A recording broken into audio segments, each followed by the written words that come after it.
Here's a hack for some of those smaller journals. I got this paper pad at Dollar Tree, best investment, easier to do. And what I did is I counted the number of pages I wanted per signature. So I decided on 10 pages. Once you get to the amount of pages you want, then simply tear all of them out at the same time. This keeps me from cutting into 8.5 by 11 paper and just not needing to do that.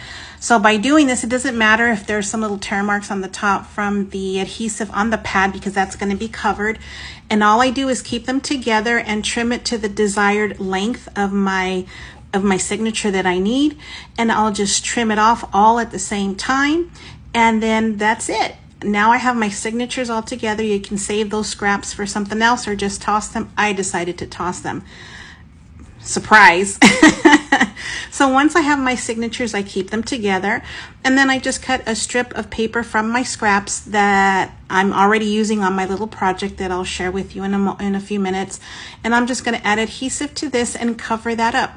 I am going to do the back side first. I don't know, it really doesn't matter, whichever you want to do. And just adhere one side, press and burnish, and then go ahead and add adhesive to the other side and do the same. And this is just so much easier. I really didn't want to add brads or anything like that because I'm going to add a different type of embellishment, but this is so much easier. So I went ahead and added that strip there. And I am going to put my binding clips on there so that it adheres. And because that checkered print paper is extra heavy weight, it needs a few minutes for it to adhere. Once I do that, I found the embellishment that I want to use, and these had adhesive on them already, those little sticky dots, but I didn't like it. I tore that off and went ahead and added some art glitter glue and put that down, and went ahead and added another clip just to keep it down pressed. Let it set. I put one on each side of the bow, not necessary, but I wanted both sides just to lay flat.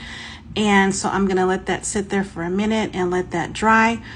Once it's dry, I will go ahead and remove all the clips, and then I will adhere that again to my project. And I just add a little line of art glitter glue on the corner. I want to make sure the ends are covered, and whatever else needs to have more glue, I'll go ahead and add it at that time. And then I press it to my project, and then I'm done. It's been a while since I've done one of these little folios this type. I know I did one not that long ago, but this was pre-cut from a while ago and I just never got to it. Other projects got in the way. And so now I'm just going to let this set for a few minutes, and we'll come back and we'll remove the clips.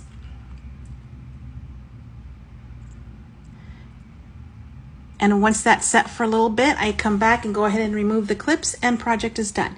So easy way to use up your paper pads.